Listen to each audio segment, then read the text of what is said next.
today something very exciting is going to happen here at Hedingham Castle.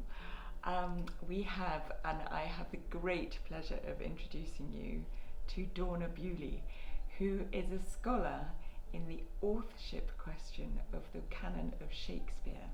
All the works that Shakespeare wrote have got this question over them about who wrote them. Was it the man from Stratford, or was it indeed the man from Hedingham Castle, the 17th Earl actually? And Dorna is a very renowned expert on this, and so we are going to just chat through how Dorna came to get into this whole subject and all the intrigues and the interest. By no means are we going to stretch the conversation too much, because there is so much to think about and talk about in this. But anyway, this is going to be an introduction to that conversation for you. As I said, the cynics say, William Shakespeare of Stratford, he exists. It's known that he lived in Stratford, he was a businessman, he was pretty petty with all the people that he sued. And they say, and he invested in the Globe Theatre in London, and there's enough evidence, even though there's no manuscripts. I mean, the sort of, what do you say to them? It's very easy to adopt that position, and that position usually is Shakespeare is Shakespeare. Yeah. What do we have to argue about? Well, the whole idea of Shakespeare is Shakespeare begs the question as to what does the name Shakespeare represent, first of all. Does it mean a person? Does it mean a pseudonym? What about the hyphenated names? How many hyphenated names? And then we start to explore more deeply the layers of what the possible pseudonym Shakespeare meant.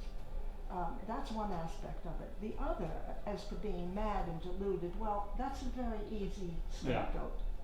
Pathological thinking, they're crazy. It's a really good way of putting someone down and shutting them up, isn't it? Especially when you're sitting on the gold mine, $1 billion whatever industry at Stratford.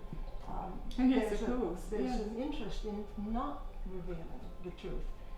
To my way of thinking, there's room for both houses. Yes. There will always be people going to Stratford and they can enjoy the plays, but it's not the home of the writer, it's the home of the businessman. He did exist. There's a lot of close, he's called William Shakespeare. It is remarkably similar to That's William true. Shakespeare. That's They're true. both called William.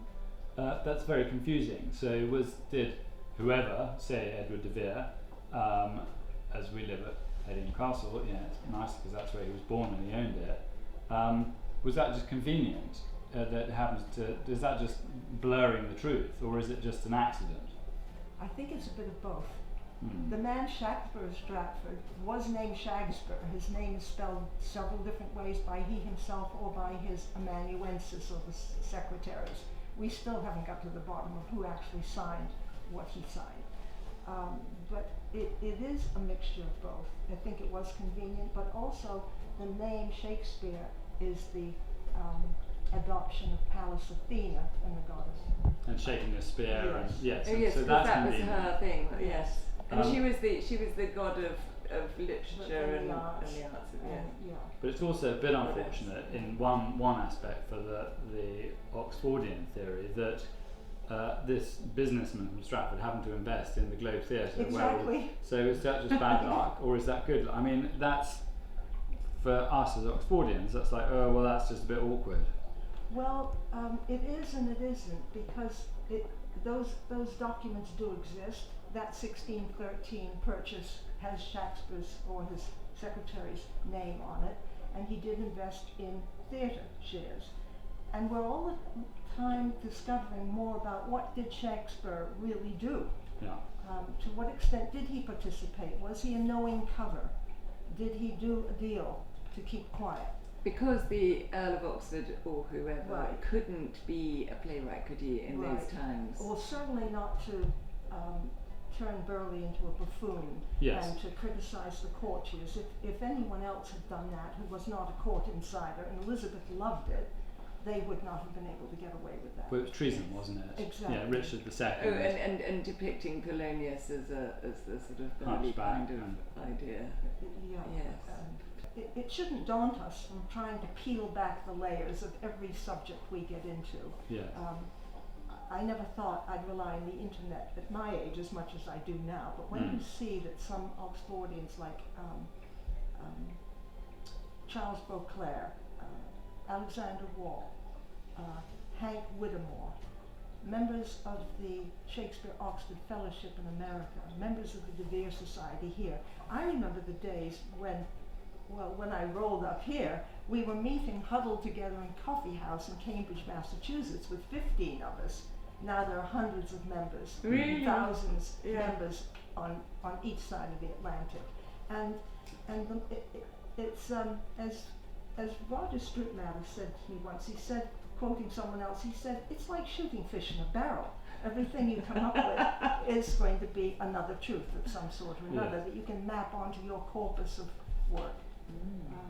And do you think we're ever going to get foolproof, evidence? But that seems to be the problem. How you eradicate every handwritten sonnet, play, it's just very odd how systematically he's been eradicated. Was such he was the spy chief, wasn't he? He was the equivalent of MI6. If they wanted something to disappear, absolutely, it would have taken the work of a moment, with his henchmen to make things, to rewrite history or to make it different.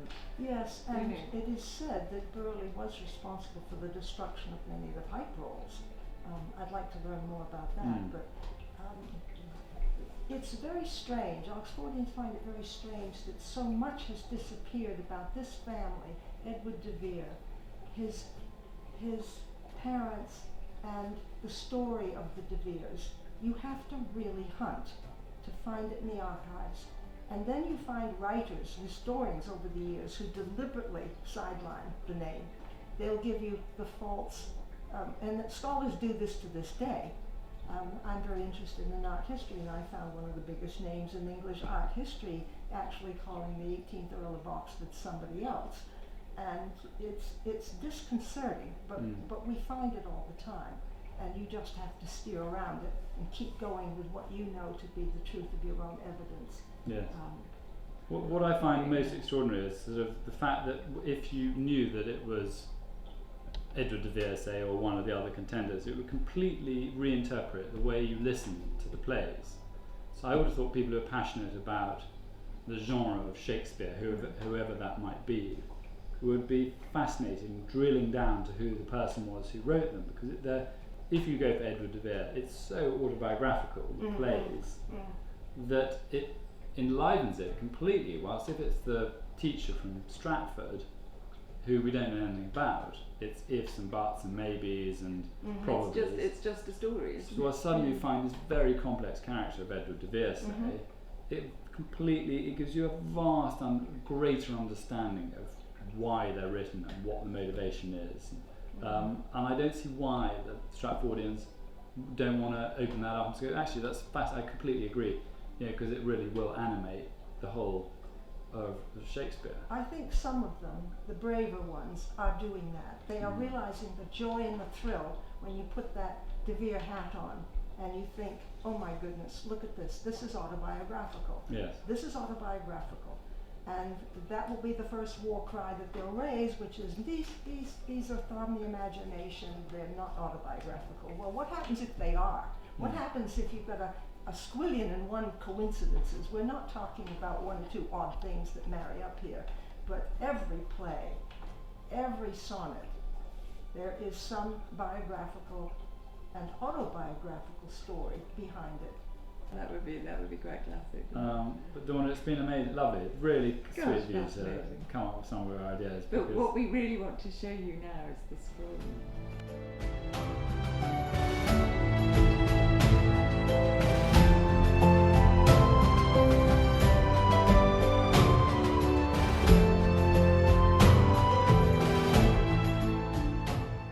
This is Edward de Vere's 17th Earl scroll.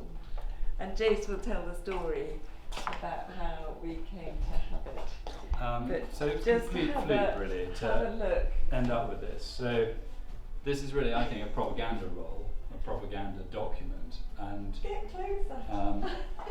it lay unloved in a box underneath someone's card table, I think it was, in Much Haddam.